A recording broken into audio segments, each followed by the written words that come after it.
Hello guys! Welcome to M-Stream. Isa na namang episode ng ating pag-uusapan. Ano-ano kaya ang mga Easter eggs at hidden details na nalagpasan mo sa Ms. Marvel Episode 5?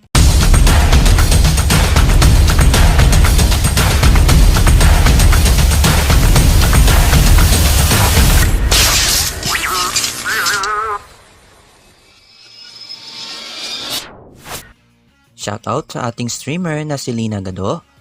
Maraming salamat po. You can comment down below to join on my custom shoutout. Ang episode na ito ay binigay na sa atin ang kasagutan tungkol sa mga bands na suot ni Kamala. Pero nagbigay din sa atin ang episode na ito ng napakaraming katanungan gaya ng pagkakaroon ng time travel o yung pagpunta niya sa ibang panahon na ayaw ng TVA. Anong nangyari kay Kamran? May kasagutan ako dyan para sa inyo. So, ang simula ng istorya ni Kamala ay nagsimula sa lola ng lola niya na si Aisha, na isang hindi ordinaryong tao at umibig siya sa isang mortal at sila nagkaanak. At pakinggan natin ito. What you seek is seeking you. Ito ang mensahe na nakasulat sa bands ni Kamala. Tandaan natin na si Aisha ay isa ring jinn at sa lagay niya ngayon, siya ay nagtatago dahil akala niya ang mga kauri niya ay patay na o ayaw lang niyang makasabwat sila Najma sa kanilang masamang plano at maaring plano rin ni Najma na wasakin ang planetang Earth at sila'y tuluyang maghari. Sa kalagitnaan ng kanilang paglisan, si Aisha ay pinatay pero ang kanyang suot na bands ay nagdala ng mensahe papunta sa kanyang apo na iligtas ang anak ni Aisha sa pangyayari. Maaring nasira nito ang timeline ng MCU at sa pinale, sa kasalukuyan binuksan ni Aisha ang lagusan papunta sa nakaraan at ang mga jinn ay handa ng pumunta muli sa kanilang mundo. Ang unang pumasok ay namatay agad pero iba kay Najma. I can make it. Pero kinalimutan niya si Kamran. You're right. Kamran.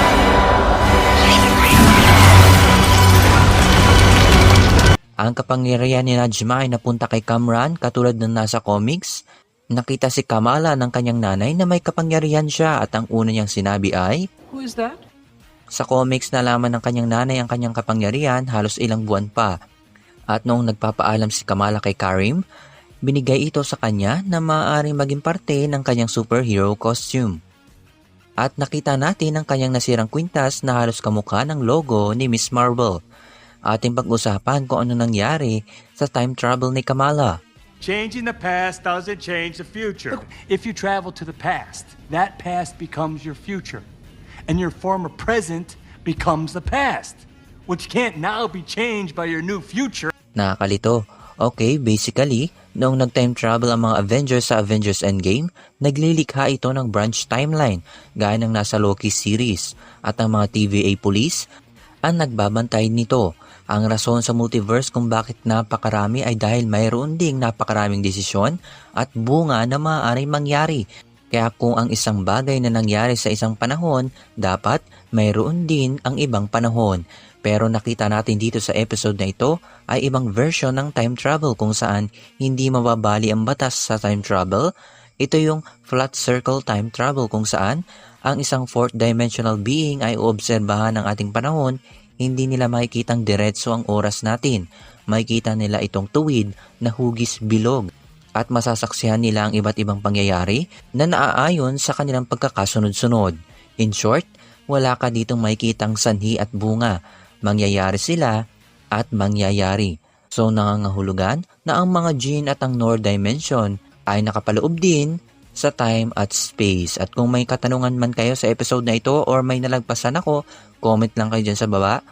Huwag kalimutan mag-iwan ng like, subscribe ka na, smash that bell for M-Stream. Thanks for watching. I've been followed. We have to go.